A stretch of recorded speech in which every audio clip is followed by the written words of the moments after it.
kadang-kadang rekan Dakta ngerasa nggak sih kita itu pas lagi belajar, kalau lagi belajar nih ya, yang sekolah waktu kita dulu jadi mahasiswa mungkin ya, kok kayaknya berat banget gitu ya, atau sebaliknya gurunya juga merasa tuh kok kadang-kadang ngajar itu capek banget gitu ya.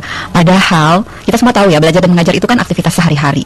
Jadi setiap orang itu pada hakikatnya itu pembelajar, dan juga pada saat yang sama setiap orang itu adalah guru, orang yang memberikan pengajaran gitu. Karena apa? Karena kita memang punya kewajiban belajar itu sejak dari kita lahir sampai kita nanti di liang lahat gitu ya, sampai kita wafat. Nah, bukan cuma di tempat belajar ya, bukan cuma di sekolah dan kampus, tapi juga di rumah, di kantor gitu ya, kita dengan keluarga, kita dengan teman-teman di tempat kerja, bahkan juga sehari-hari di lingkungan masyarakat kita.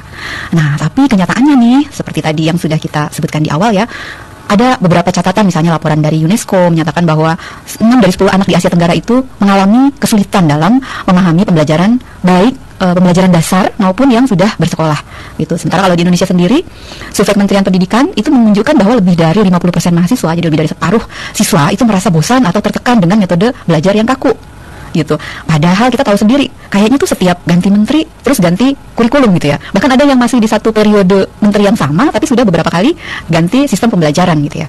Walaupun nama kurikulumnya kadang-kadang masih sama. Nah, ini yang jadi PR besar kita bersama.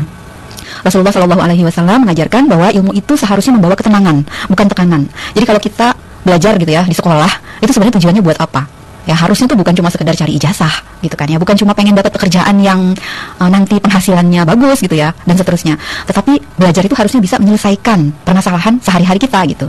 Nah, Rasulullah itu menyatakan yasiru wala tu'asiru gitu ya. Jadi permudahlah, jangan persulit. Hadis riwayat Bukhari dan Muslim.